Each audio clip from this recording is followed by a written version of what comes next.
네, 안녕하세요. 고급 양자화학 5번째 시간입니다. 그래서 이제 지난번에 제가 포탈에다가 올린 대로 중간고사는 테이크홈 이그잼으로 볼 생각입니다. 그래서 그 중간고사 때까지 제가 생각하는 일정을 간단하게 말씀을 드리면, 앞으로 일정. 그래서 오늘 5주차에는 챕터 6을 나갈 거고, 그 다음에 다음 주 6주차에는 챕터 7 수소 원자를 나갈 예정입니다. 그래서 7주차에는 복습을 좀 할 생각이고, 8주차에는 중간고사를 볼 생각입니다. 그래서 말씀드린 대로 테이크홈 이그잼으로 그냥 여러분들끼리 같이 공부를 하시면서 풀면 될 것 같아요. 주로 저희 교재에서 제가 이제 풀어볼 만한 문제라고 드렸던 것들을 낼 생각이고, 시간은 한 2주 정도를 드릴 생각입니다. 그래서 여기 8주차에다가 과제함을 만들어 놓을 테니까 여러분들이 손으로 푸셨으면은 당연히 다 손으로 푸시겠죠. 컴퓨터로 푸는 사람 없을 테니까. 손으로 푼 거를 스캔을 하거나, 사진 찍으면 화질이 너무 안 좋을 것 같고, 네, 스캔을 합시다. 손으로 푸신 거를 스캔을 하셔가지고 올려놓으시면 되겠습니다. 그래서 더 궁금한 게 있으신 분들은 저한테 따로 물어주시면 될 것 같습니다. 챕터 6을 한번 진행을 해보겠습니다. 챕터 6 강체 회전자와 회전 분광학입니다. 강체 회전자라고 하는 것은 영어로는 리지드 로터라고 부르는, 그러니까 회전을 함에 따라서 입자들 사이의 거리가 바뀌지 않는 고정된 회전체라고 생각을 하시면 되고, 그래서 보통 RR이라고 저희가 부릅니다. 그래서 이 강체 회전자를 저희가 공부를 하는 가장 중요한 이유는 요렇게 요것을 두 개의 입자가 연결돼서 이렇게 회전하는 운동을 우리가 잘 이해를, 요렇게 뱅글뱅글 도는 거죠. 요거를 잘 이해를 하면은 이것을 바탕으로 우리가 이원자 분자의 스펙트럼을 이해를 할 수가 있고, 더 나아가서는 양성자가 가운데 막혀 있고 전자가 이 주변을 회전하는 이런 수소 원자의 모형을 푸는 데에도 많은 도움을 주기 때문입니다.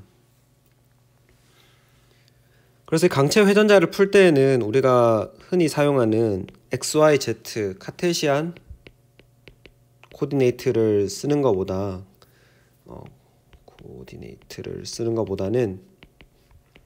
R, 세타, 파이라고 표현되는 극좌표계를 쓰는 게 더 편리합니다.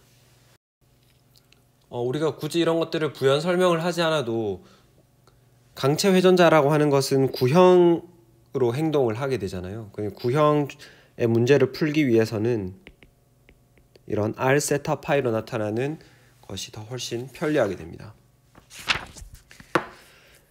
좋습니다. 그래서 이제 6.1절을 한번 시작을 해봅시다. 6.1절의 타이틀이 뭐냐 하면은 강체 회전자의 에너지는 H바 제곱에 L 곱하기 L 더하기 1에 나누기 2다 라고 답을 주고 시작을 하죠. 그래서 우리가 여기까지 가기 요 결과를 한번 요번 절에서 유도를 해보도록 하겠습니다. 그래서 먼저 우리가 볼 것은 그림 6-1에 있는 두 입자의 회전이 되겠습니다.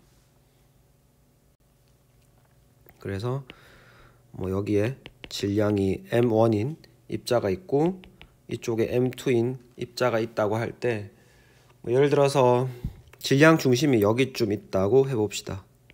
센터 오브 매스.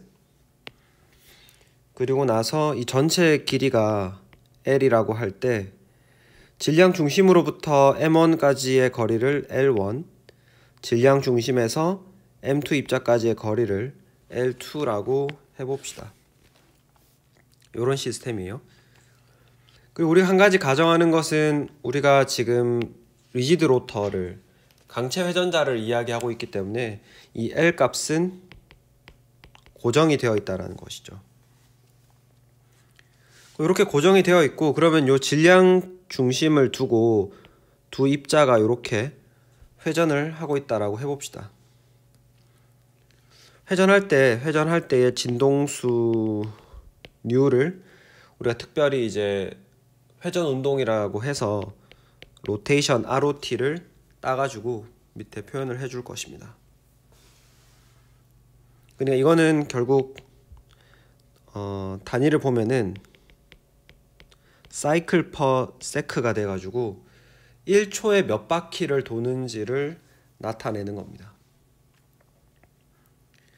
그러면 우리가 이거를 선운동량으로 선운동으로 한번 바꿔보면은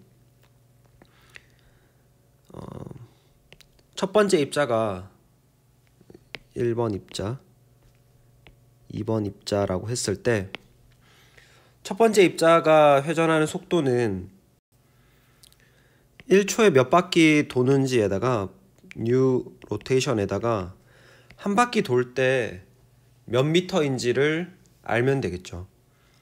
그래서 한 바퀴 돌 때는 2파이 L1이 될 겁니다. 비슷하게 두 번째 입자는 뉴 로테이션에 곱하기 2파이 L2가 될 것입니다. 그리고 우리가 한 가지 아는 것은 각속도 V가 어떤 식으로 정의됐냐 하면은 2파이의 뉴 로테이션이라고 정의가 되죠. 그래서 요것을 도입을 하면은 2파이 뉴 로테이션 부분이 묶이니까 L1의 오메가, L2의 오메가 이런 식으로 쓸 수가 있습니다. 그리고 나서 오른쪽으로 와가지고 그럼 이 개가 가지고 있는 총 운동 에너지는 어떻게 되냐 하면 1번 입자가 가지는 운동 에너지 2분의 1 mv1 m1이죠. m1 v1 제곱에 2분의 1 m2 v2 제곱이 됩니다. 그래서 속도 v1이랑 v2를 여기에다가 대입을 해주면 2분의 1 m1에 L1 오메가 제곱이 될 거고 2분의 1 M2에 L2의 오메가 제곱이 될 겁니다. 그래서 이 식에서 우리가 공통되는 부분을 묶어내고 그렇지 않은 부분들을 또 따로 묶어내면은 2분의 1에 M1 L1 제곱 더하기 M2 L2 제곱이 나올 것이고 오메가 제곱은 두 항에 공통적으로 들어있으니까 이렇게 묶어낼 수가 있게 됩니다. 그래서 여기서 관성 모멘트 I가 나오게 돼서 운동 에너지는 2분의 I 오메가 제곱으로 얻어지게 됩니다. 그리고 나서 우리가 이 식을 조금만 더 변형을 해보면은 연습 문제로 나오는 내용인데 연습 문제 6-1을 한번 풀어보면은 이 관성 모멘트 I라고 하는 것은 환산 질량 뮤와 이 개의 전체 두 입자 사이의 거리 L의 제곱으로 표현을 할 수가 있습니다. 즉 이 말은 뭐냐 하면은 우리가 회전 관성 모멘트를 생각을 할 때 지금 여기 있는 시스템처럼 이렇게 생각을 할 수도 있지만 환산 질량을 이용을 해가지고 여기 조그맣게 그려봅시다. 환산 질량을 이용을 해서 여기 한쪽 아예 고정되어 있는 거예요. 한쪽이 고정되어 있고 이쪽에 환산 질량 뮤가 달려 있는 게 돌아가는 운동으로도 기술할 수 있다는 겁니다. 그래서 이런 우리가 용수철 이야기할 때도 했었죠. 그래서 투바디 시스템을 환산 질량 뮤를 사용해 가지고 원바디 시스템으로 바꿀 수가 있고, 원바디가 되면 훨씬 편리해요. 그죠? 여기는 완전히 고정이 되어 있기 때문에 뱅글뱅글 돌아가는 운동만 묘사를 하면 되죠. 그죠? 근데 우리가 앞에서 봐서 알고 있는 것은 각운동량 L이라고 하는 것은 모멘텀 곱하기 각속도 오메가로 주어진다는 것이죠. 그래가지고 요거를 여기에다가 집어넣으면 운동에너지 T는 2I분의 L제곱으로 표현을 할 수가 있습니다. 그러면 포텐셜 에너지 V는 어떻게 되는지를 살펴보면, 지금 포텐셜 에너지 같은 경우에는 어떤 따로 작용하는 힘이 없기 때문에 우리가 이것을 그냥 0이라고 생각을 할 수가 있겠죠. 그러면 전체 해밀토니안 H는 운동 에너지의 오퍼레이터로만 나타낼 수 있게 되고, 운동 에너지라고 하는 것은 우리가 2뮤분의 h바 제곱에 3차원 공간상이면 d제곱, dy제곱, d제곱, dz제곱 이렇게 나타낼 수 있는데, 요렇게 쓰기가 계속 귀찮으니까 앞에서는 한번 이야기한 것 같은데, 그 델의 델 스퀘어라고 우리가 표현을 할 수 있습니다. 근데 이제 이거를 우리가 앞에서 여기서 말씀드렸다시피 XYZ를 XYZ로 나타난 요 카테시안 코디네이트를 극좌표계로 바꿔야 되잖아요. 근데 극좌표계로 요거를 그래서 바꿔야 됩니다. 이제 XYZ 대신에 R 세타 파이로 바꿔야 돼요. 근데 이게 저도 학부 때 한번 해보고 다시 안 해봐서 뭐 솔직히 정확하게 잘 기억이 안 나는데, 좀 궁금하신 분들은 연습 문제 6-2번을 따라서 쭉 풀어보시면 될 것 같아요. 그 책에 보통 이런 것들을 굉장히 잘 설명을 해놔가지고 저도 이 책으로 배웠어서 이 책으로 똑같은 문제를 풀어봤던 기억이 납니다. 네, 그래서 요거를 해보시면 되고, 우리는 다음 페이지에 가서 결과만 한번 보도록 하겠습니다. 그래서 델 스퀘어를 R, 세타, 파이에 대해서 표현을 해보면 쭉 한번 적어 보겠습니다. R 제곱분의 1에 라운드 R에 제곱 라운드 R 세타 파이. 이렇게 밑에 쓰는 것은 요 편미분을 할 때 요 변수들은 고정을 시키겠다는 말입니다. R제곱 사인 세타분의 1에 라운드 세타 사인 세타의 R 파이, 그 다음에 R제곱 사인 세타분의 1에 라운드 제곱 파이 R 세타, 뭐 이런 식으로 굉장히 긴 텀이 나오게 됩니다. 근데 우리가 강체 회전자에서는 R 값이 L로 고정이 되어 있죠. 즉 상수 값이라는 말입니다. 그 말은 R 값에 대해서 미분을 하는 요 텀은 사라지게 되겠죠. 그래서 강체 회전자에서는 델 스퀘어가 요 뒤에 부분만 남게 되고, L제곱 사인 세타분의 1에 라운드 세타 사인 세타 라운드 세타 더하기 L제곱 사인 제곱 세타분의 1에 라운드 제곱 라운드 파이 제곱이 되겠습니다. 그래서 R은 상수가 된 것이고, 여기 위에 식에 제곱이 빠졌네요. 그러면은 우리가 앞에서 해밀토니안 오퍼레이터는 지금 강체 회전자에서 운동 에너지 텀만 있다고 했고, 이게 2μ분의 h바 제곱의 델 제곱이었는데, 그럼 델 제곱을 지금 이런 식으로 전개를 했으니까 여기에다가 집어넣으면 마이너스 2μ L 제곱분의 1에 h바 제곱이죠. 지금 L 제곱을 앞으로 빼낸 거예요. 그리고 나서 나머지를 쓰면 사인 세타분의 1에 라운드 세타 사인 세타 라운드 세타 더하기 사인 제곱 세타분의 라운드 제곱 라운드 파이 제곱에 이런 식으로 표현할 수 있을 겁니다.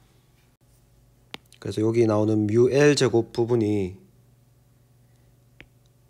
관성 모멘텀 I가 되겠죠. 우리가 앞에서 어떤 식을 유도를 했었냐 하면은 그 두 입자를 가지고 해봤었죠. 했을 때 H는 2I분의 L 제곱이라고 했었잖아요. 그러면은 요 식이랑 비교를 했을 때 여러분이 L 제곱 오퍼레이터가 어떻게 생겼는지를 유추할 수 있습니다. 그죠? 지금 H가 요렇게 생겼으니까 L 제곱이라고 하는 것은 마이너스 H바 제곱에 또 써야 되네. 네. 라운드 세타 사인 세타 라운드 세타 더하기 제곱 세타분의 1에 라운드 제곱 라운드 파이 제곱 요렇게까지 간추려질 수가 있습니다.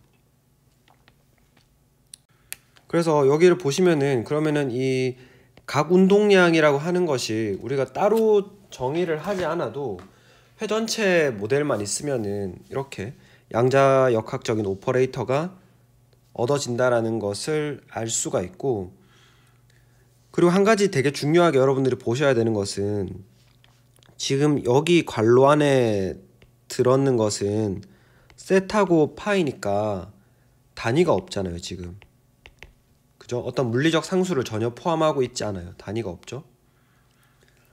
그래서 이 가운동량의 제곱의 오퍼레이터를 씌웠더니 h바 제곱, 유일하게 단위가 있는 게 h바인데 h바의 제곱이 나왔다는 말이에요. 그러면 우리가 한 가지 알 수 있는 것은 이 가운동량의 단위가 h바가 되겠다라는 것을 유추를 할 수 있죠. 그죠? 나머지 뒤에 얘들은 그냥 계산해봐야 어떤 상수 숫자만 덜렁 나오는 건데 단위가 있는 것은 얘밖에 없다는 말이죠. 그죠? 그러면은 우리가 한 가지 알 수 있는 것은 지금 이렇게까지 쓰고 보니까 이제는 남아있는 변수가 세타랑 파이밖에 없죠. 그래서 여러분들이 예상할 수 있는 것은 강체 회전자에 대해서 슈레딩거 방정식을 써보면 그 해가 솔루션이 지금이 무엇인지는 몰라도 대략 어떤 y라는 함수가 솔루션이 될 텐데 그게 세타랑 파이에만 의존하는 것이 될 거라는 것을 알 수가 있습니다. 그래서 우리가 뭐 임의로 이런 식으로 가정을 할 수가 있는 거죠. 그리고 나서 이제 뭐 여러분들이 잘 아시겠지만 이제는 변수가 두 개 있으니까 여러분들이 직감적으로 느낄 때 변수 분리를 써야겠다라는 것을 아실 거고, 그래서 y 세타 파이라고 하는 것을 대문자 세타에만 의존하는 대문자 세타와 여기 파이에만 의존하는 이런 대문자 파이 함수로 나눠질 거다라는 것을 아실 수가 있을 겁니다. 실제로 뭐 변수 분리가 잘 되는지를 한번 봐봅시다. 뒷페이지에서 이런 식의 다시 요 식을 써보면 hy는 ey가 될 거고, 해밀토니안을 다시 써보면은 마이너스 2i분의 h바 제곱에 사인 세타분의 1에 사인 세타 플러스 라운드 파이가 될 거고, 라운드 제곱이죠. 이게 y에 가해지면 이 y가 나온다라는 것이고, 그래서 우리가 여기 나오는 상수들이 많으니까 이 상수들을 한 통에 뭉쳐가지고 베타라고 써봅시다. 베타를 h바 제곱분의 2i1로 정의를 하면은, 이렇게 정의를 하고, 그리고 양변에다가 사인 제곱 세타를 곱해줄 거예요. 그러면은 사인 세타분의 라운드 세타, 사인 세타 라운드 세타가 되고, 그 다음에 여기에 이제 y를 가해주고, 그 다음에 라운드 제곱 라운드 파이 제곱 y가 될 거고, 그리고 요 부분은 우리가 베타를 가지고 정리를 하면 베타 사인 제곱 세타 y 이꼴 0이 되겠죠. 이항한 거예요. 요거를 나눠준 다음에 좌변으로 이항을 한 겁니다. 그래서 y를 대문자 세타랑 대문자 파이를 넣고 전개를 해보면 사인 세타에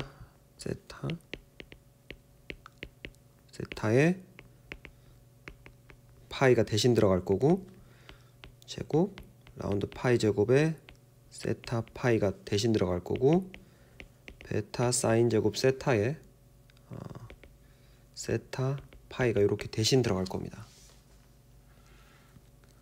그래서 보시면 알 수 있다시피 첫 번째 항에 있는 파이는 세타에 의존하지 않으니까 앞으로 빠져나갈 수 있고, 여기에서의 세타도 앞으로 빠져나갈 수 있고, 뭐 이거는 어차피 그냥 곱하기니까 놔두면 되겠죠.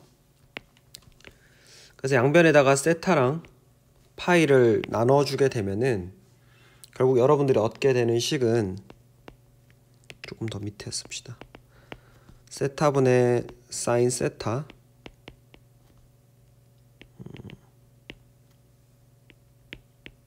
세타에 요게 될 거고, 뒤에는 파이분의 라운드 제곱 라운드 파이 제곱에 파이가 될 거고, 더하기 베타 사인 제곱 세타 이꼴 0이 되겠죠. 그래서 요렇게까지 써놓고 보면은 이제는 여기 뒤에 첫 번째랑 세 번째 항의 경우에는 세타에만 의존하고, 가운데 있는 여기는 파이에만 의존하는 걸로 나눠지죠. 그러면 이제 우리가 성공적으로 변수 분리가 됐다라는 것을 알 수가 있고,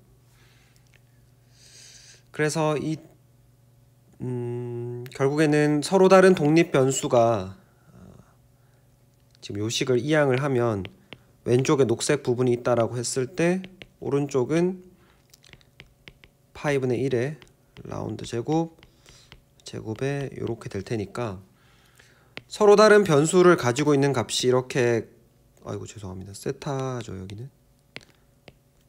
아이고 뭐야 이거, 세타고 파인데,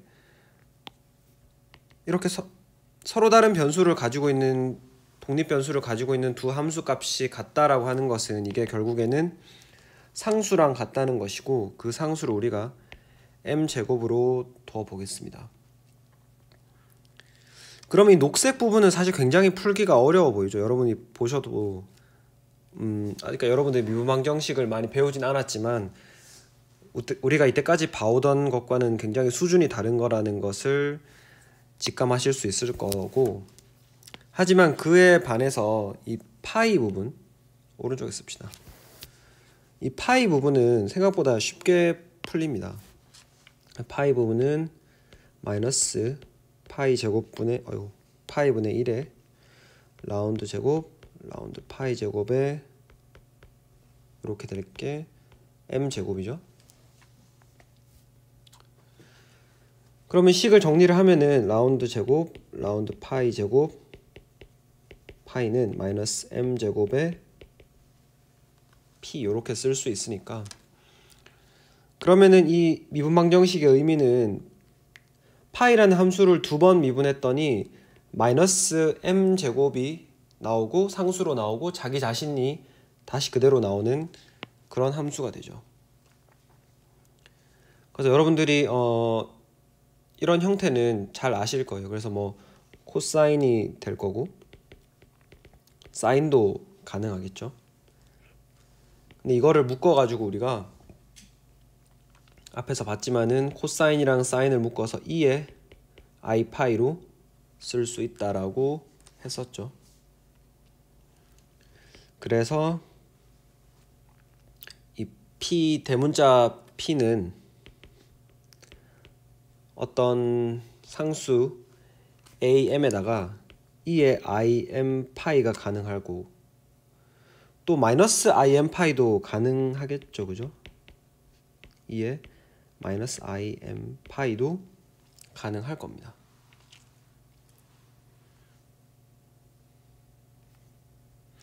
근데 이제 우리가 그러면 이런 미분 방정식을 풀 때는 항상 경계 조건을 활용을 해야 되는데, 지금 여기서는 따로 경계가 없죠. 대신에 우리가 순환 경계를 생각해 볼 수 있는데, 이 파이가 0에서 2파이로 이렇게 왔다 갔다 할 텐데 한 바퀴 돌면은 자기 자신의 자리로 돌아와야 되잖아요, 그죠? 360도 돌리면은 자기 자리로 돌아와야 되니까 대문자 파이가 파이일 때 값이랑 파이 플러스 2파이일 때 값이 완전히 똑같아야 되죠, 그죠? 이렇게 되니까 그러면 우리가 요 조건을 요 두 가지 해에다가 같이 한번 집어넣어 보면, 첫 번째는 im 파이에 am에 2의 i에 im에 파이 플러스 2파이가 될 거고, 두 번째 식은 a-m은 2의 마이너스 im 파이 마이너스 m은 2의 마이너스 im의 파이 플러스 2파이가 되겠습니다. 그러면 첫 번째 식에서 우리가 얻을 수 있는 것은 am 약분되고 im 파이 날아가면은 1은 2의 i 곱하기 2파이 m 요걸 얻을 수가 있고, 똑같이 밑에 식에서도 a-m 약분되면 1은 2의 마이너스 i의 2파이의 m이라고 쓸 수가 있습니다. 즉 이 두 가지 식을 우리가 합하면은 순환 경계 조건은 2의 플러스 마이너스 i의 2파이 m이라고 쓸 수가 있고, 여기서는 m이 어떤 값을 가져야 한다라는 조건을 말하기가 어려운데, 이거를 우리가 사인 코사인으로 다시 풀어서 쓰면은 코사인 2파이 m 더하기 위에 부호를 따라가면 더하기고 밑에 부호를 따라가면 마이너스가 나오겠죠. 사인은 기하함수니까. 플러스 마이너스 i의 사인 2파이 m이라고 나올 겁니다. 이 허수 부분이 없어져야 되니까 이 부분이 항상 0이 돼야 되고 이 부분의 값은 항상 1이 되어줘야겠죠, 실수 파트는. 그 말은 결국 m이라고 하는 것이 0이거나 플러스 마이너스 1이거나 이렇게 플러스 마이너스 정수를 가지는 숫자로 결정이 된다는 거죠, 그죠? 그래서 여기에서 우리가 양자화 조건이 도입된다는 것을 알 수가 있습니다.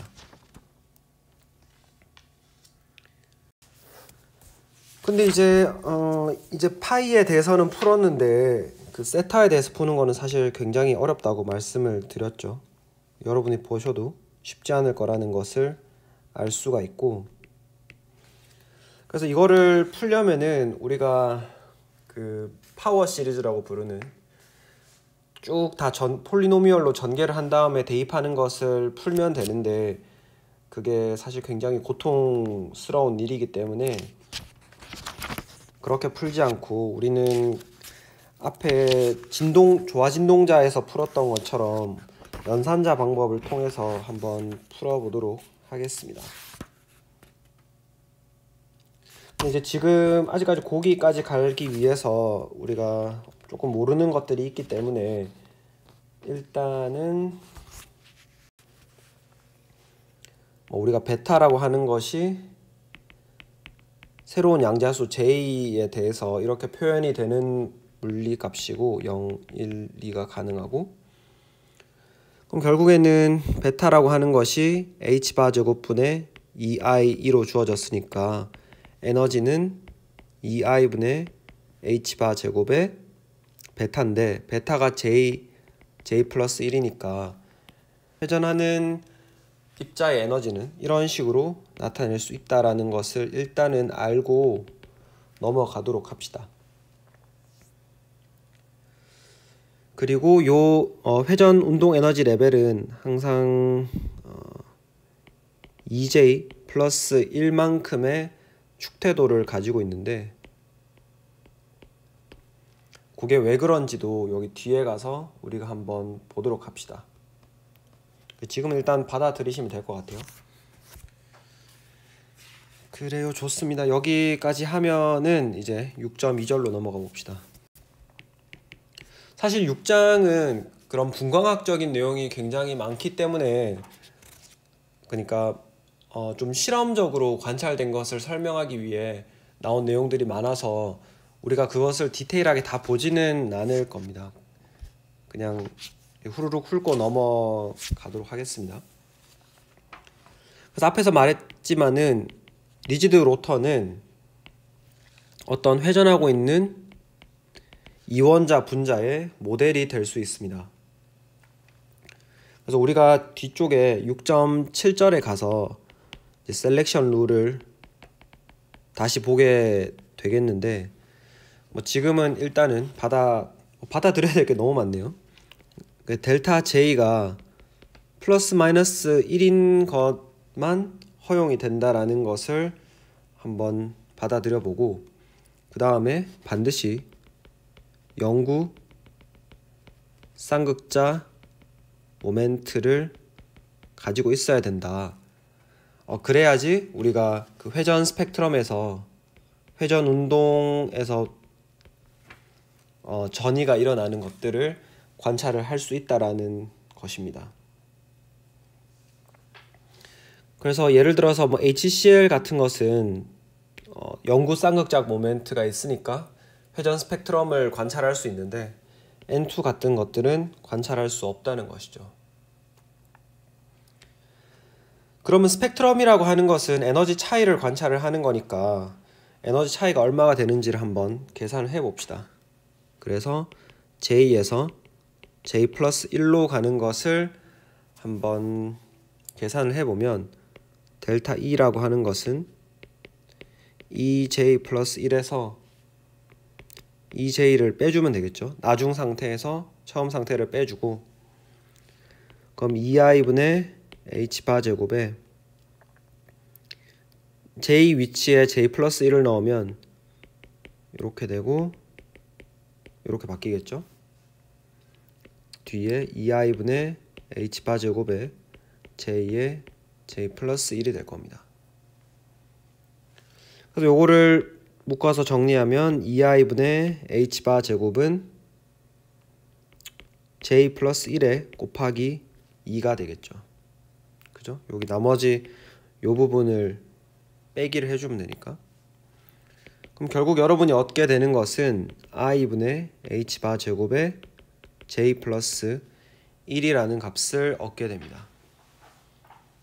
그 책에 조금 잘못된 부분이 있죠. 그 고치시면 되고, 그래서 이거를 조금 더 우리가 분광학에서 많이 쓰는 진동수 값으로 바꿔주면은 보어의 진동수 전이 조건에 따르면 델타 E는 한유랑 같죠.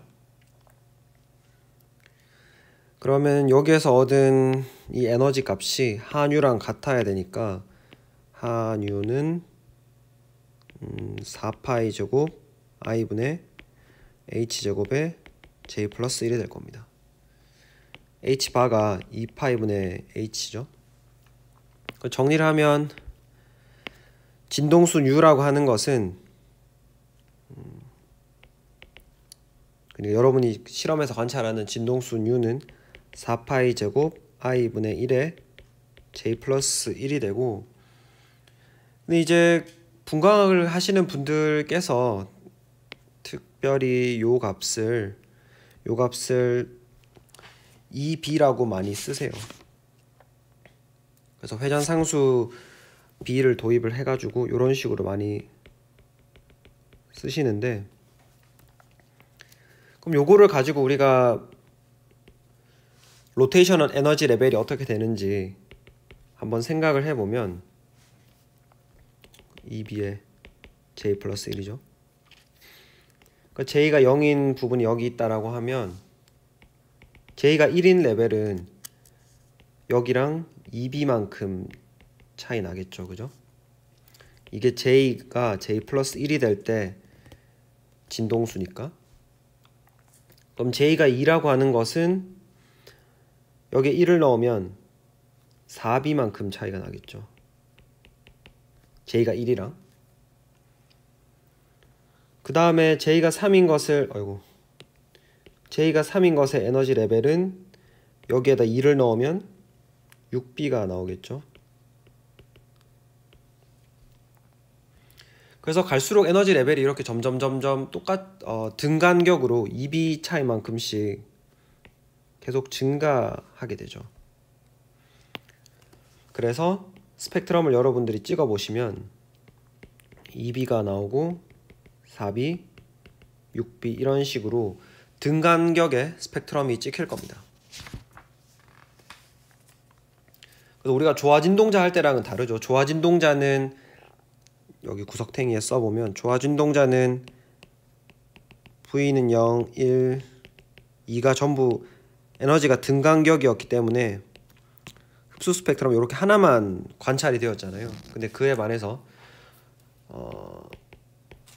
리지드 로터의 경우에는 이렇게 등간격의 스펙트럼이 찍힌다라는 것입니다.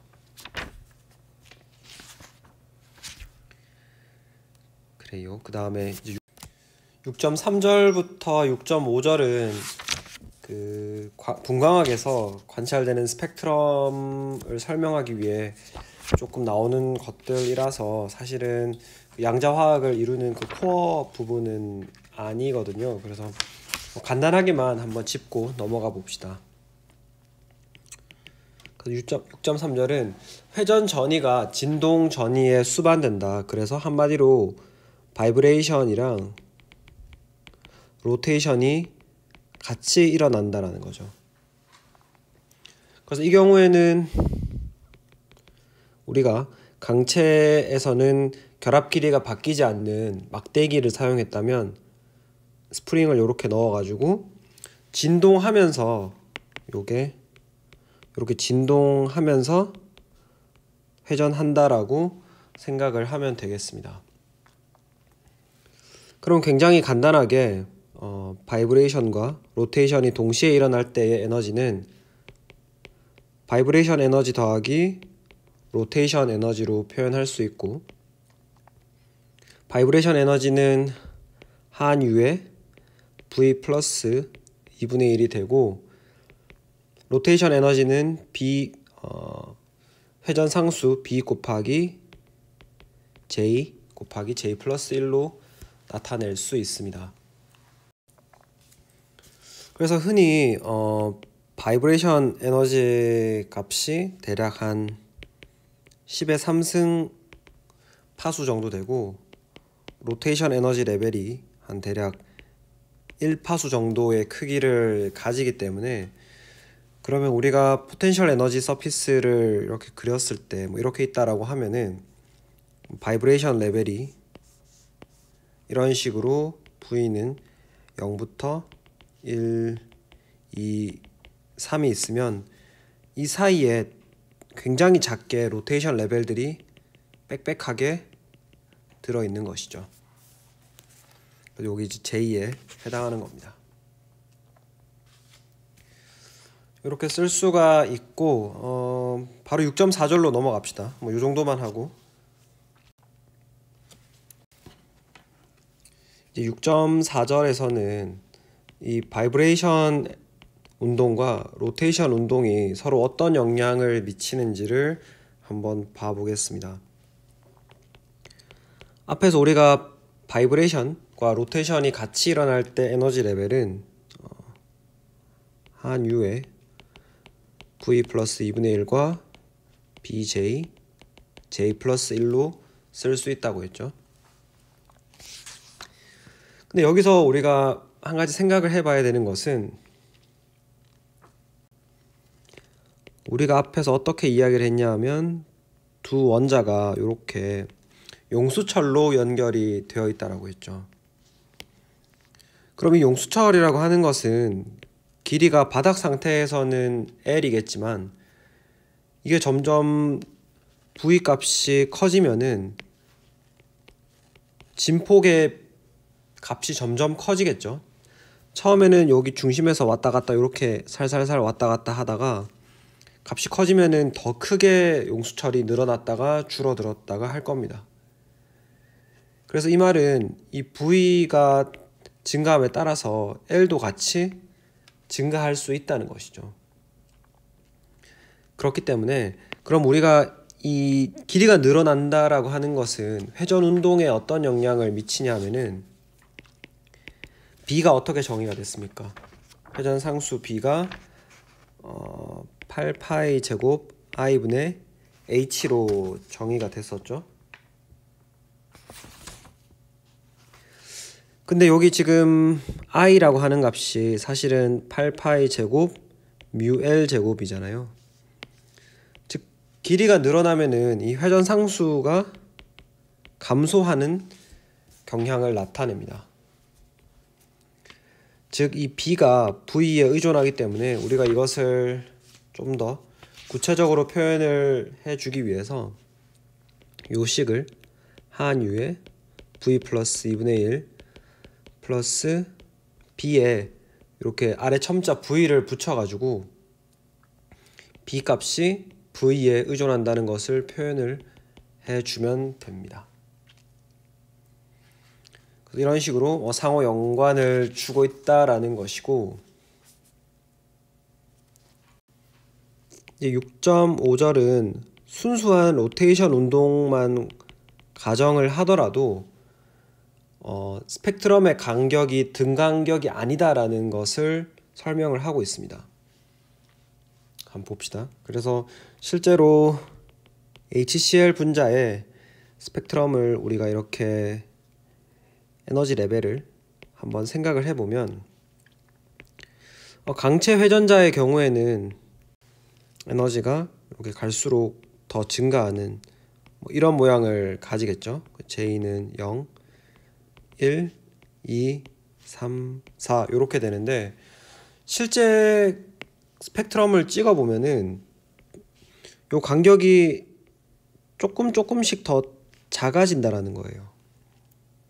물론 제가 조금 약간 그렇게 느껴지시죠? 이렇게 내려오고 이만큼씩 더 내려간다는 겁니다. 왜 내려가는지를 한번 생각을 해보면은 이 회전체가 이렇게 있을 때 이렇게 돌면은 어떤 입자가 무게중심을 두고 여기 무게중심을 두고 돌아가기 시작하면은 이 물체들이 바깥으로 튕겨져 나가려고 하는 원심력이 생기게 되죠. 원심력이 생기게 되니까 사실은 요 결합 길이가 완전히 일정하게 유지될 수가 없는 겁니다. 조금씩 늘어나게 되기 때문에 그래서 우리가 요 효과를 고려를 해주면은 에너지가 이렇게 내려가는 것들도 설명을 할 수가 있습니다. 나중에 요거는 8장에서 퍼터베이션 시어리, 섭동론이라고 부르는 뭐라고 쓴 거지? 퍼터베이션을 배우면은 좀 이해를 할 수가 있으니까 지금은 원심력 때문에 로테이션 스펙트럼이 완전히 등간격은 아니다라고 알고 넘어가면 될 것 같습니다. 그리고 이렇게 급하게 해가지고 이제 6.6절로 왔는데 6.6절도 사실은 굉장히 복잡한 내용입니다. 그래서 우리가 아주 디테일하게 들어가 보지는 않을 겁니다. 그래서 복잡하다는 말은 물리적으로 내용이 복잡하다는 것보다는 수학적인 풀이가 굉장히 복잡하다는 거거든요. 그래서 그 맛만 한번 봐보도록 합시다.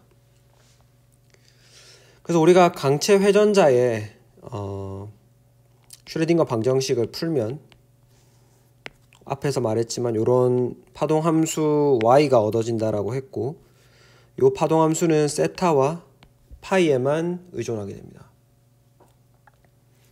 그래서 우리가 이것을 구면 조화 함수라고 부릅니다. 그래서 영어로는 스페리칼 하모닉이라고 부르죠. 그래서 이 구면조화 함수에서 우리가 변수 분리를 할 수 있다고 했죠. 세타와 파이로 나눌 수 있는데 이 파이 파트는 우리가 계산을 했죠, 앞에서. 그러니까 이 부분은 그냥 두고 넘어가도록 합시다. 결과만 한번 써보면 파이 함수는 루트 2파이분의 2에 im 파이가 되고 m이 0 플러스 마이너스 1 이 같은 값을 가질 수가 있습니다. 자, 이제 세타에 관한 것인데 이게 보기보다 굉장히 복잡합니다. 굉장히 복잡해서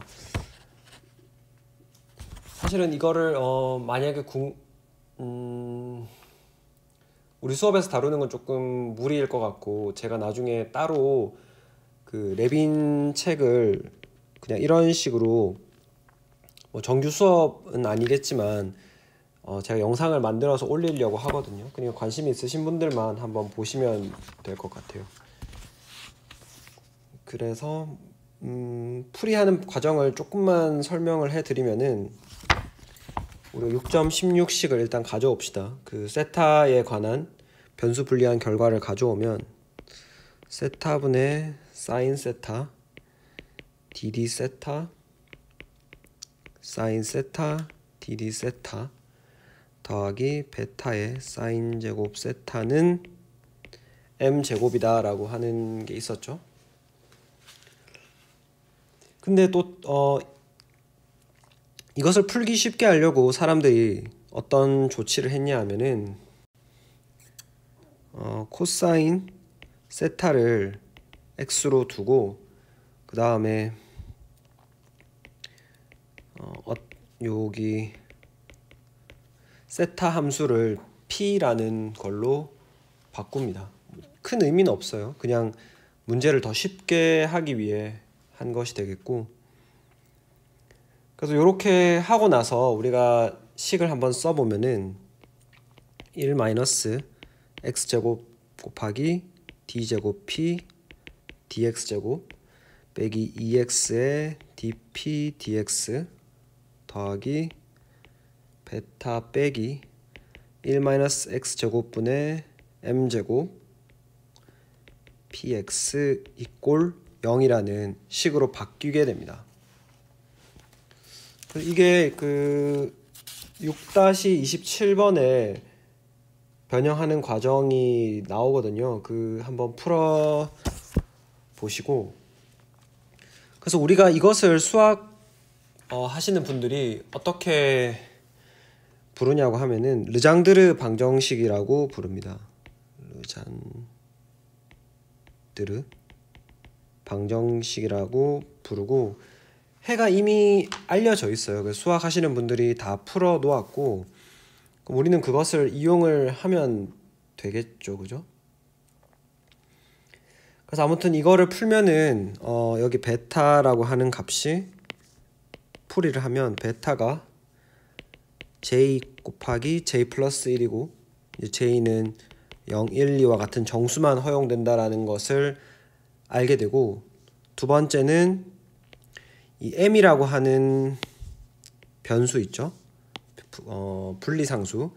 m이라고 하는 것의 절대값은 항상 j 값보다 작거나 같을 수밖에 없다라고 얻게 됩니다.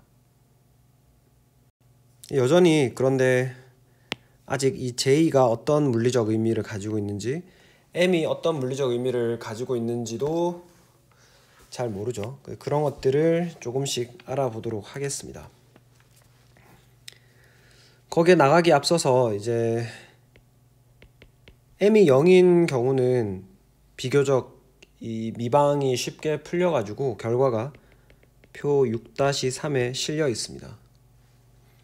그래서 르장드르 해를 우리가 P, J, M 이런 식으로 표현을 해주는데, 그러니까 P 0인 경우는 1이고 P1에 0인 경우는 X가 되고, P2에 0인 경우는 2분의 1에 3X제곱 빼기 1이 되고, P3의 0은 2분의 1에 5X 3승에 빼기 3X가 되겠습니다.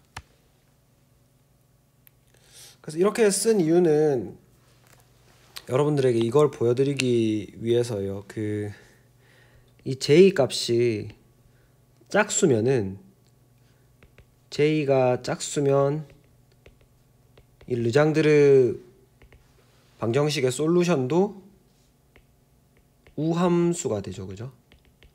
y축 대칭인 함수가 되고, j 값이 홀수면은, j가 홀수면 이렇게 px는 기함수가 되게 됩니다. 그래서 요것을 알고 나서 우리가 노멀라이제이션 컨스탄트라 올소 노멀리티를 한번 봐봅시다. 그래서 우리가 앞에서 코사인 세타를 x로 두기로 했으니까, 세타가 마이너스 파이에서 파이까지 변할 수 있으니까, 이 말은 x라는 값은 마이너스 1에서 1 사이에 변화가 가능한 거고, 그러면은 우리가 마이너스 1에서 1 사이에 pj와 pj 프라임을 곱해서 적분을 하면은 쉽게는 디락 노테이션으로는 이렇게 쓸 수 있겠죠. 이 값은 0이 된다라는 것입니다. j랑 j 프라임이 다를 때, 즉 올소고날 하다는 이야기죠.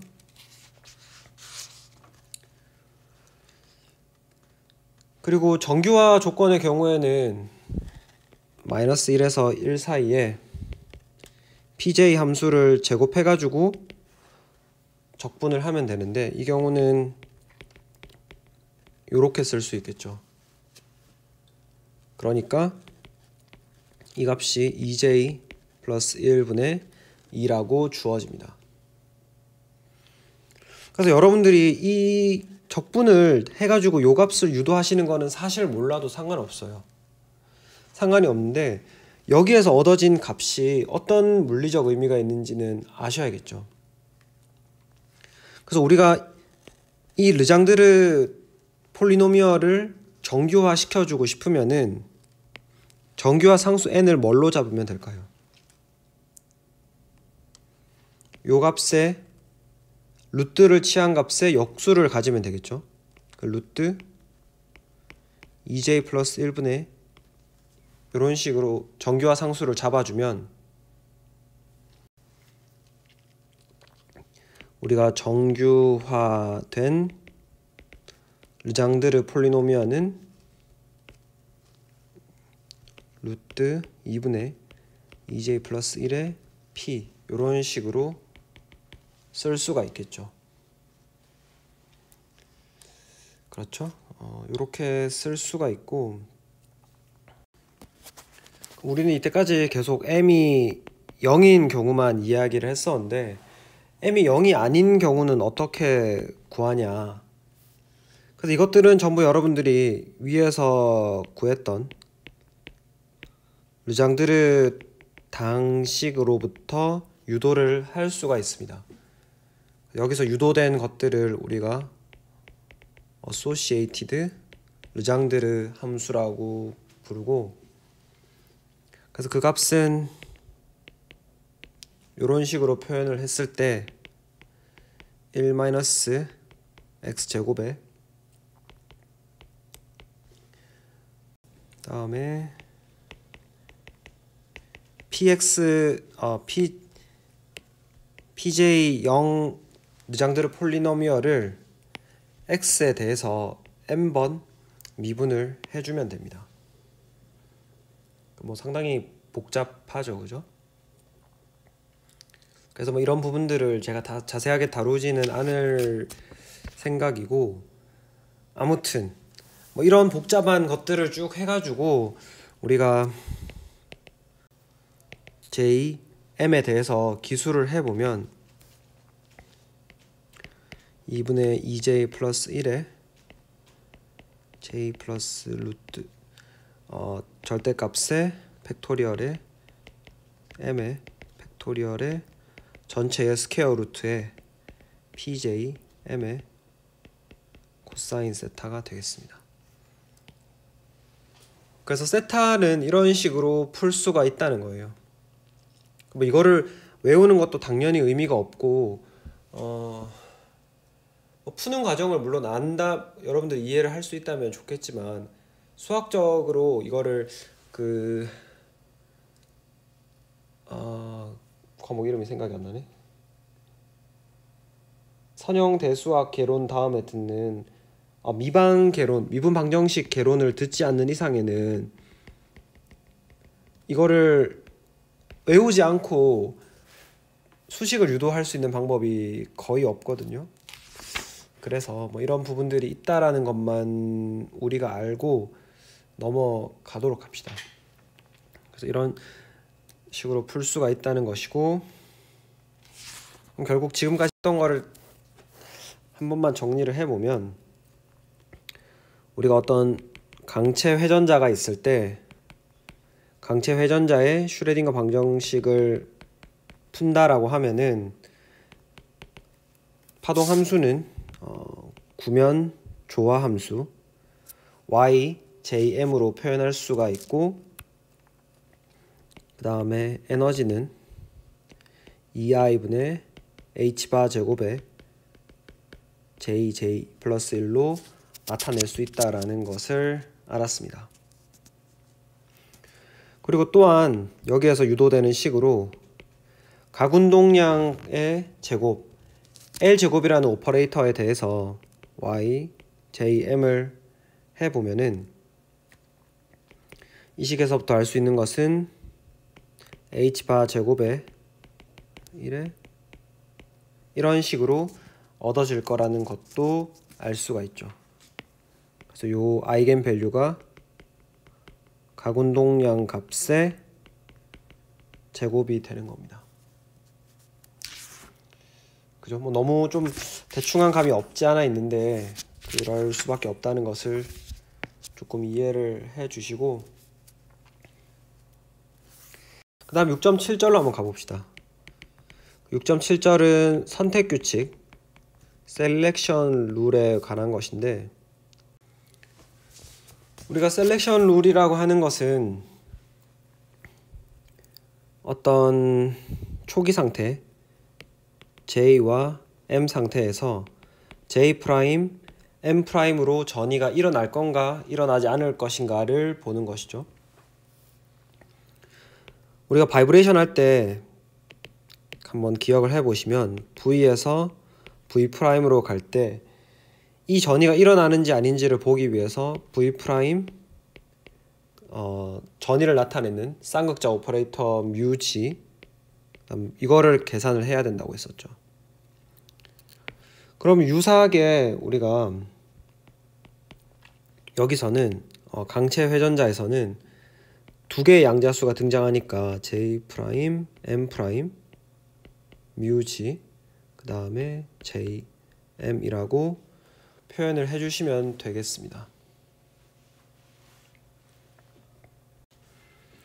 여기서 말하는 뮤z는 다이폴 오퍼레이터 뮤0의 x축 성분이니까 3차원 공간상에 이렇게 있다라고 했을 때 뮤z는 요 성분이 되겠죠? 뮤z.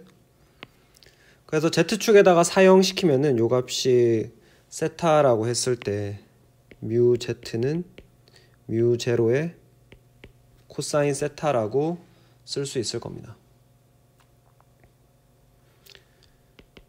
그래서 이거를 적분 형태로 우리가 한번 써보면은 지금 여기서 뭐 JM이다 라고 하는 것은 YJM 세타 파이에 대한 구면조화 함수를 의미를 하는 거죠. 그러니까 적분값은 세타는 0에서 파이까지가 되겠고 그 다음에 요 파이라고 하는 것은 0에서 2파이가 되겠습니다.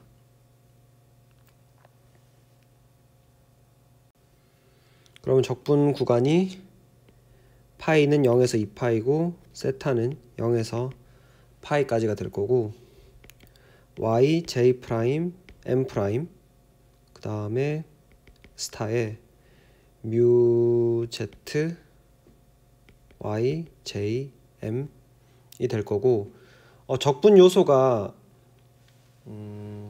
우리가 이런 부분들을 자세하게 하진 않았는데 그냥 단순하게 d 세타, d 파이가 아니라 사인 세타가 앞에 들어와야 됩니다. 그래서 극좌표계를 조금 여러분들이 한번 공부를 해 보셔야 사실 여기가 왜 적분 요소가 사인 세타가 왜 등장하는지를 알 수 있는데 한번 보시기를 바라고, 그러면 이 y 구면 조화 함수 yjm이라고 하는 놈이 어떻게 생겼는지를 여러분들이 잘 아시죠? 그래서 앞에 그 상수들은 우리가 다 무시를 하도록 하겠습니다. 상수는 어차피 0이 아닐 테니까 우리가 크게 생각할 필요가 없고, 결국 이거는 세타 파트에 해당하는 르장드르 폴리노미얼 요 부분이랑 그 다음에 파이에 의존하는 부분 2의 im 파이가 나오게 됩니다. 그 세타에 의존하는 부분과 파이에 의존하는 부분으로 변수 분리가 되는 거죠. 그래가지고 요 식을 여기 밑에다가 다시 써보면은 0에서 2파이에 0에서 파이에 pj 프라임 m 프라임 안에 변수는 생략을 할게요. 그 다음에 2의 마이너스 im 프라임 파이, 요게 이제 요 부분이 요거가 되겠죠. 그죠? 마이너스 파이로 마이너스 i로 바뀐 이유는 아시겠죠? 컴플렉스 컨주게이트를 취했기 때문이고, 그리고 가운데에 뮤0 코사인 세타가 들어가게 됩니다. 요게 뮤z가 되는 거고, 그리고 마지막으로 나오는 부분이 pj m 2의 im 파이 이렇게 쓸 수 있고, 요 부분이 바로 yjm 파트가 되겠습니다. 그리고 나서 뭐 사인 세타, d 세타, d 파이가 나오게 되죠. 이렇게 나오면은 이제 우리가 적분을 두 개로 나눌 수가 있습니다. 세타에 대한 부분이랑 파이에 대한 부분으로 나눌 수 있는데, 그 세타에 대한 부분들은 0에서 파이까지 적분을 하고 요 부분, 그리고 요 부분, 그리고 요 부분, 이렇게 될 거죠. 세타에 대한 거는. 그 다음 파이에 대한 거는 범위가 0에서 2파이까지고 요거와 요게 되겠습니다. 그래서 파이에 대한 거부터 먼저 한번 따로 빼서 적어보면, 파이에 대한 거 0에서 2파이 2에 요거를 마이너스 i로 묶으면 m 빼기 m 프라임의 파이 d파이가 될 것이고, 뒤에서 나오는 세타에 관한 부분은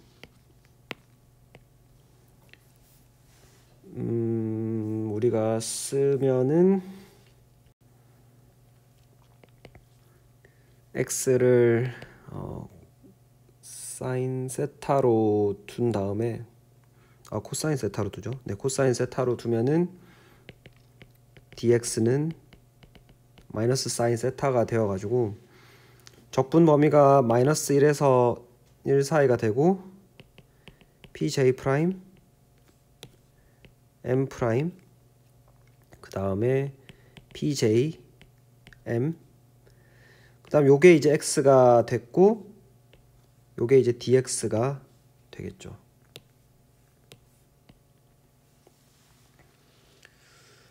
그러면은 우리가 전이가 일어난다라고 하는 것은 이 값이 0이 되면 안 되니까 각각의 조건을 봐야 되는데, 우리가 저 앞에서 아주 앞에서 이야기를 했었는데, 요 함수는 어떻게 생긴 거냐 하면은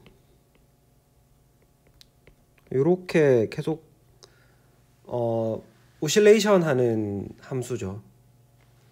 근데 오실레이션 하는 함수를 적분을 하면은 위쪽의 면적이랑 플러스 값의 면적, 마이너스 값의 면적이 이렇게 똑같죠, 그죠? 똑같아서 0이 되어버립니다.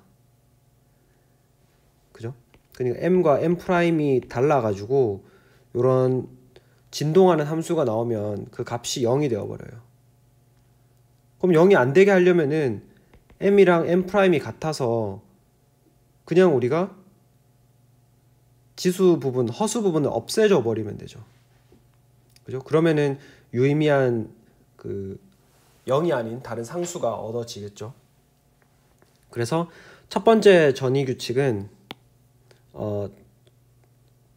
선택 규칙은 셀렉션 룰은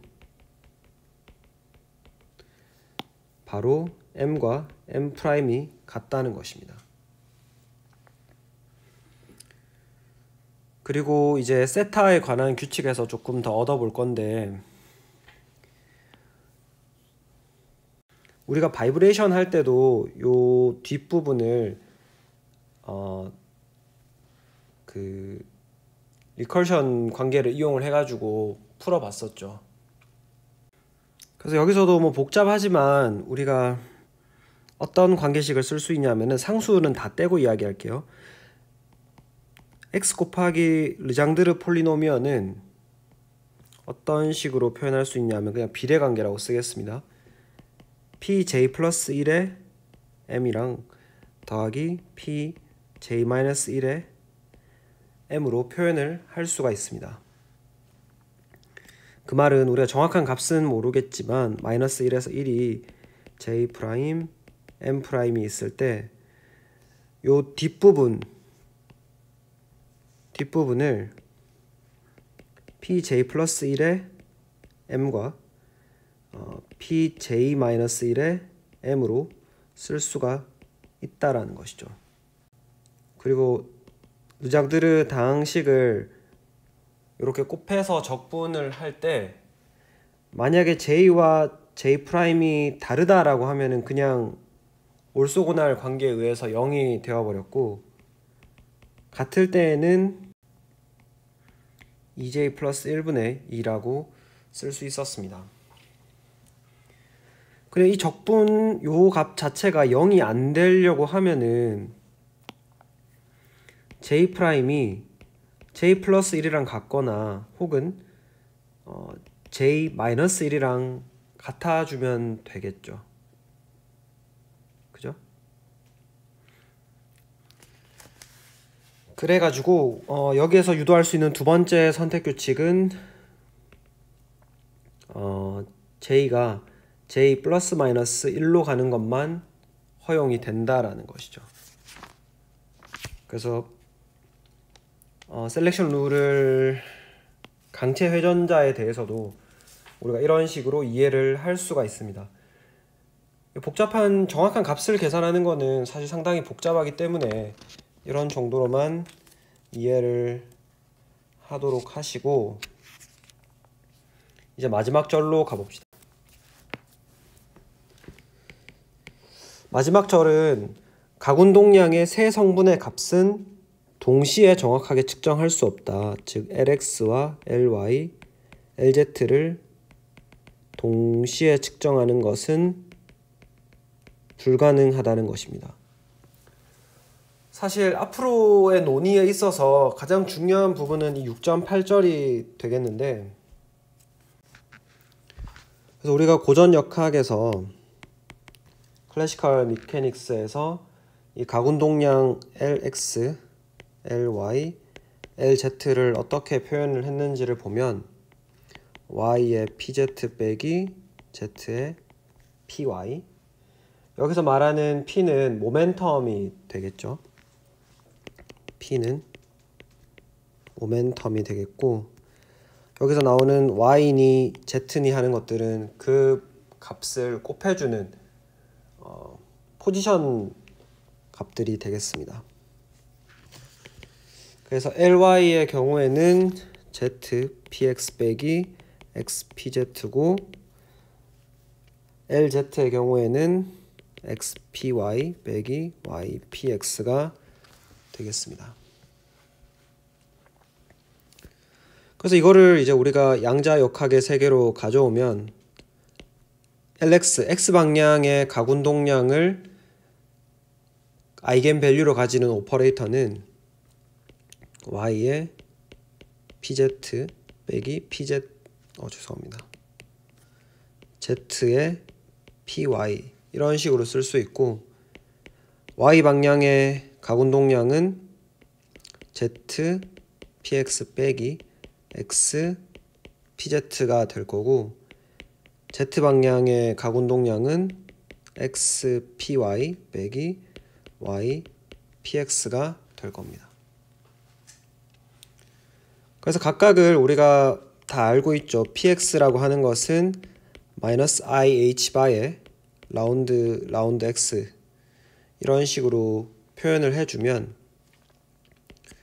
마이너스 ih 바에 y 라운드 z 빼기 z 라운드 y가 될 거고, 뭐 이런 식으로 유사하게 쓰실 수가 있습니다.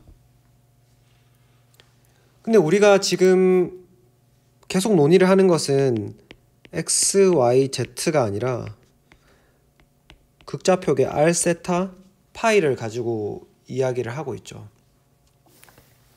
그래서 역시 여기에서 얻은 값들을 극좌표계 값으로 바꿔 주셔야 됩니다. 그래서 그 과정이 연습 문제 6-38이랑 39에 소개가 되어 있는데, 일단은 뭐 우리가 직접 그 과정을 유도하지는 않고 넘어가 보도록 하겠습니다. 그래서 그냥 결과만 써보면 Lx라고 하는 것은 마이너스 ih 바 마이너스 사인 파이 라운드 세타 빼기 코탄젠트 세타 코사인 파이 라운드 파이가 되고, 뭐 ly도 이런 식으로 비슷하게 굉장히 복잡한 값을 가지게 됩니다. 코사인 파이 라운드 세타 빼기 코탄젠트 세타의 사인 파이 라운드 세타, 이렇게 되고, 마지막으로 LZ는 조금 간단하게 마이너스 IH 바의 라운드 파이로 됩니다. 이렇게까지 쓰고 나서 보니까 LZ가 사실 상당히 좀 독특해 보입니다. 뭔 말이냐면은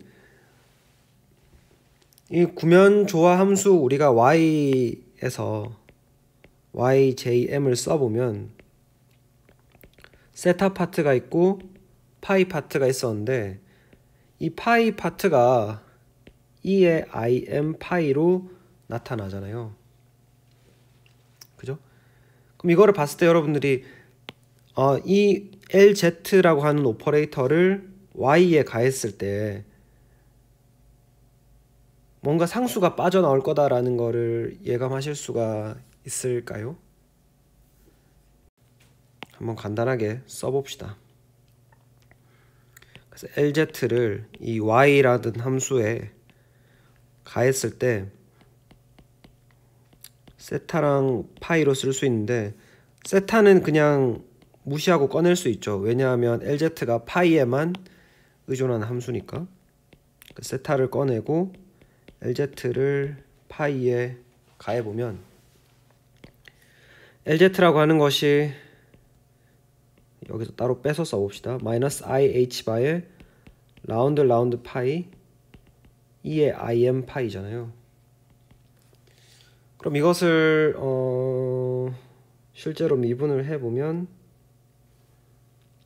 MH 바에 2의 IM 파이가 나오게 되죠. 즉 MH 바에 파이가 다시 나오게 됩니다. 그래서 이 파이라고 하는 것은 LZ의 아이겐 펑션이 될 수가 있고 더 나아가서 더 거꾸로 돌아가 보면은 이 yjm이라고 부르는 구면조화 함수는 LZ의 아이겐 펑션이 될 수 있다라는 것이죠.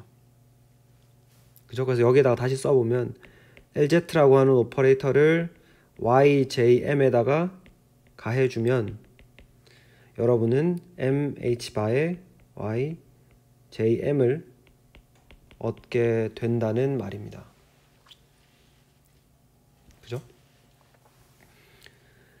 그래서 여기서도 여러분들이 또 한 가지 알 수 있는 것은 Z방향의 가군동량을 측정했더니 이 H바의 정수배로 얻어진다는 것을 알 수가 있죠. 그죠? 왜냐하면은 이 M이라고 하는 게 M이 0 플러스 마이너스 1 이런 정수만 되니까.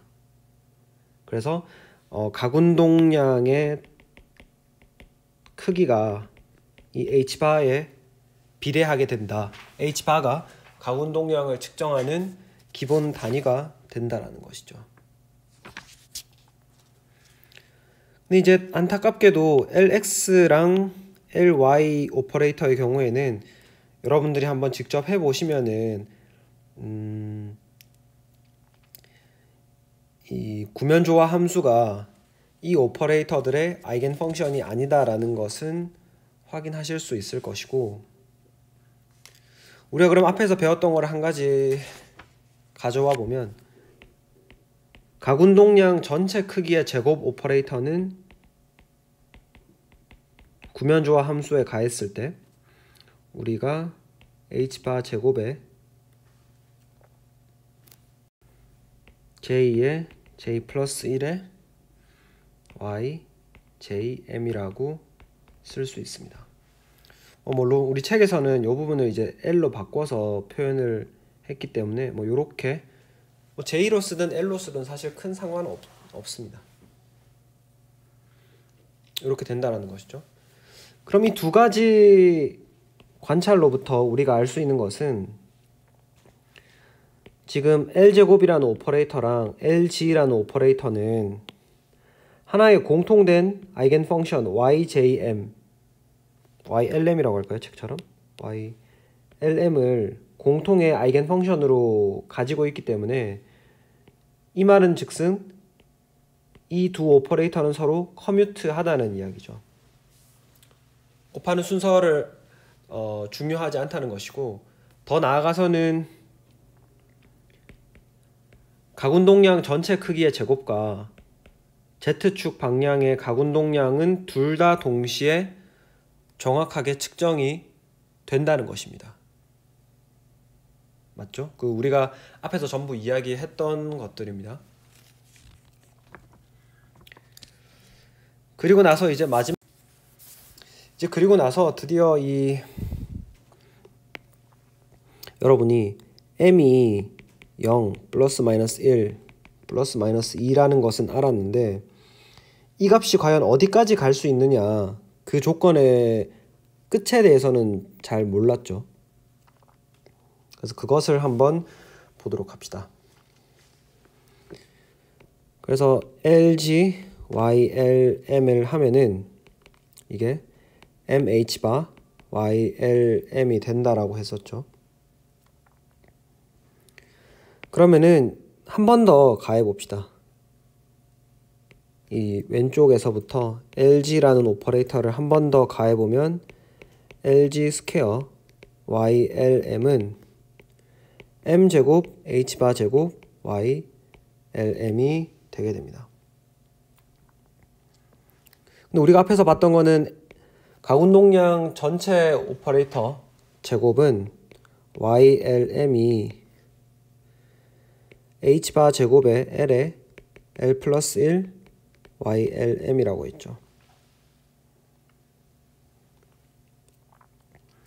그러면은 우리가 여기 밑에 식으로부터 밑에 식에서 여기 위에 식을 한번 빼봅시다. 그러면 L제곱 빼기 LG제곱 YLM은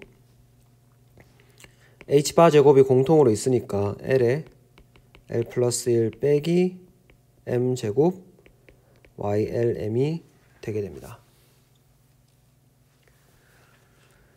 근데 이 전체 가운동량 크기의 제곱은 각 축, X축, Y축, Z축 가운동량 제곱의 합이랑 똑같겠죠. 이 피타고라스 정리죠.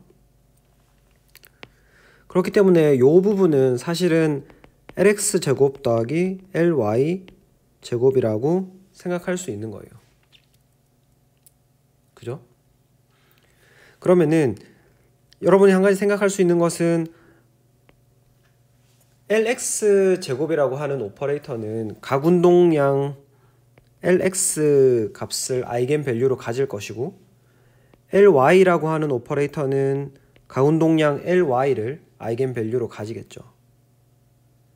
즉 어떤 값인지는 몰라도 이 두 개의 실수를 우리가 더해주면, 왜냐하면 고전역학에서 관찰되는 모든 옵저버블은 값이 실수라고 했죠. 이거는 분명히 0보다 크거나 같다는 거예요. 그 말은 이 부분이 바로 LX 제곱 더하기 LY 제곱에 해당하는 건데 반드시 0보다 크거나 같아야 된다는 거죠. 그래서 H바 제곱은 어차피 0보다 큰 상수니까 무시하면 L에 L 플러스 1 빼기 M 제곱만 뜯어서 보면은, 요것만 뜯어보면 요게 0보다 크거나 같다라는 것이 되고, 그러면은 이 M이라고 하는 값은 절대값이 L보다는 작은 값을 가져야겠죠. 그죠? 이거는 뭐 조금만 생각을 해보시면은 아실 수 있을 거라고 생각을 합니다. 그리고 이렇게 되면은 우리가 이제 M이라고 하는 값이 0, 플러스 마이너스 1, 플러스 마이너스 2 쭉 해가지고 플러스 마이너스 L까지 가능하다라고 알 수가 있죠. 그죠? 그래서 이렇게 되는 것이고, 마지막으로 이 가운동량을 한번 시각화해 봅시다. 그래서 L이 1인 경우를 한번 생각을 해보면, L이 1이면은 M은 0부터 플러스 마이너스 1까지의 값을 가질 수 있습니다. 그러면 가운동량 전체의 크기의 제곱은 우리가 Y LM이라고 했을 때 이게 하바 제곱에 L에 L 플러스 1에 YLM이니까 가운동량의 전체 크기는 2H 바 제곱이 될 거고, 결국 가운동량의 크기는 루트 2 H 바가 될 겁니다.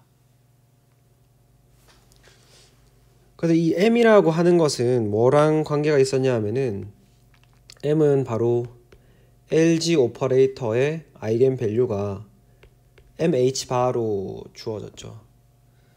즉 G축 방향, Z축 방향의 가운동량의 크기가 되는 겁니다. 그럼 우리가 이거를 XY Z축에다가 한번 그려보면, M이 1인 경우에 요런 정도의 가운동량 H바를 가질 거고, 이때 전체 가운동량의 크기는 루트 2 H바니까 Z축으로 이렇게 플러스 1이 됐으니까 X축, Y축 합해서 추가로 1이 더 있으면 되죠. 똑같은 이렇게 있을 수 있을 거고, 그래서 여기에서부터 플러스 XY축 위에 거리가 1인 지점을 뺑 둘러서 모으면 이렇게 될 거 아니에요. 그죠? 그래서 요 거리가 전부 1이라고, H바만큼이라고 생각해 봅시다. 이런 거리들이. 요거를 요 파란색 선 위에 올라오는 일종의 콘 같은 거를 생각해 볼 수 있죠. 그래서 요렇게 색칠을 해본다면은 요 콘의 빗금을 따라서, 그러니까 뭐 좀 더 과감하게 잘 그려보면 뭐 이런 식으로 했을 때 요 콘의 그 와플 부분 있잖아요. 그런 부분을 전부, 그런 부분이 전부 그 가운동량 전체 크기가 나타내는 부분이 되는 겁니다. 그죠? 그래서 이런 식으로 그림으로 해석을 할 수가 있다는 거죠. 만약에 요건 M이 1인 경우였고, M이 0인 경우를 생각해 보면은 G축 방향에 가운동량이 없으니까 여기서는 루트 2 H바 거리에 있는 요런 점들을 다 모아서 뭐 이런, 다른 색깔로 할까요? 뭐 다른, 너무 그림이 이상하네. 이런 게 되겠죠. 그래서 모든 거리가 루트 2 H바가 되는 이런 X, Y 평면 위에 올라와 있는 그런 모양을 가지게 될 겁니다. 그래서 여러분들이 여기서 한 가지 꼭 기억을 하셔야 되는 거는, G축 방향의 가운동량은 딱 하나의 값으로 정해지죠. MH바라고. 근데 LX랑 LY를 보면 어떤가요? LX랑 LY는 하나의 값으로 정해지는 게 아니라 그냥 이런 면적으로만 나타나죠. 이렇게 뭔가 범위로 나타난다라는 것은 뭐를 말합니까? 이 두 개를 동시에 결정할 수 없다, 불확정성 원리로 들어가는 것이죠. 동시에 측정이 불가능하다라는 거죠. 무슨 말인지 아시겠죠? 그래서 정리를 하자면은, 우리가 L제곱 정확하게 알 수 있고 LZ 정확하게 알 수 있고, 얘들 둘 사이에는 서로 커뮤트한 관계가 있기 때문에 공통의 아이겐 펑션 y, lm을 가진다. 그때 아이겐 밸류는 하바 제곱에 l 플러스 1이고, 그 다음에 m h 바로 lz가 정해진다. 근데 lx와 ly는 그 합만, 두 개의 합만 우리가 알 수 있지, 각각의 정확한 값은 모르기 때문에 이런 식으로 영역으로 나타난다라는 것이죠.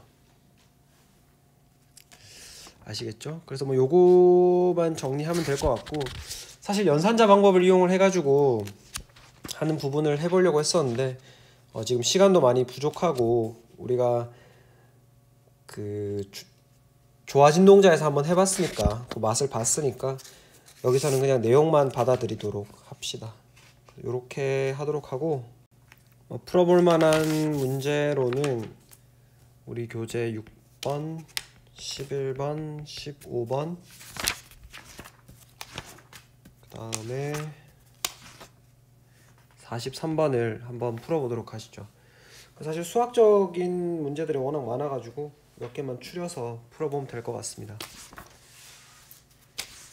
그리고 이렇게 하시고 다음 주에는 수소 원자를 해보도록 합시다. 네, 수고 많으셨습니다.